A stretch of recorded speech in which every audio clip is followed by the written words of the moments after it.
শুক্রবার রাত 7:30টা।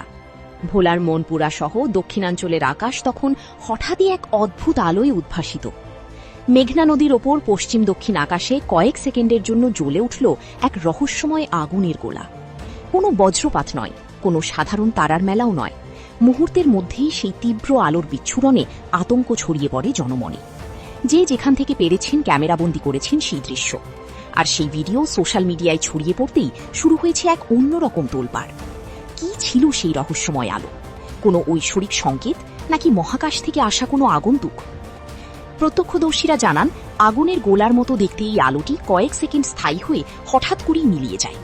মুহূর্তের সেই আলোকছটায় যেন দিনের বেলার মতো চারপাশ আলোকিত হয়ে উঠেছিল।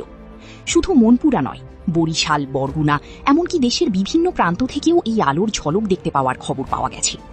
মানুষ যখন কিংকর্তব্য বিমূঢ় হয়ে আকাশের দিকে তাকিয়ে, তখনই শুরু হয় জল্পনা কল্পনা। গ্রাম্য জনপদে ছড়িয়ে পড়ে হাজারো গুজব। কেউ বলছেন কিয়ামতের আলামত, আবার কেউ দেখছেন মহাজাগতিক কোনো এক রহস্য। তবে এটি কি কেবলই অলৌকিক কিছু?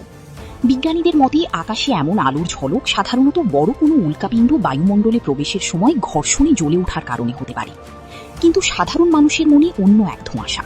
কেউ প্রশ্ন তুলছেন, তবে কি এটি প্রতিবেশী দেশের কোনো মিসাইল পরীক্ষা, নাকি স্পেসএক্সের মতো বড় কোনো মহাকাশ সংস্থার স্যাটেলাইট উৎক্ষেপণের অবশিষ্টাংশ? উত্তরহীন এই প্রশ্নগুলো যখন সোশ্যাল মিডিয়ায় ঘুরে বেড়াচ্ছে, তখন রহস্যময়ী এই আলো যেন এক গভীর ধোঁয়াশায় ঢেকে দিয়েছে পুরো ঘটনাকে। এখন পর্যন্ত সংশ্লিষ্ট কোনো কর্তৃপক্ষ কিংবা আবহাওয়া দপ্তর এই আলোর বিষয়ে আনুষ্ঠানিকভাবে কিছুই জানায়।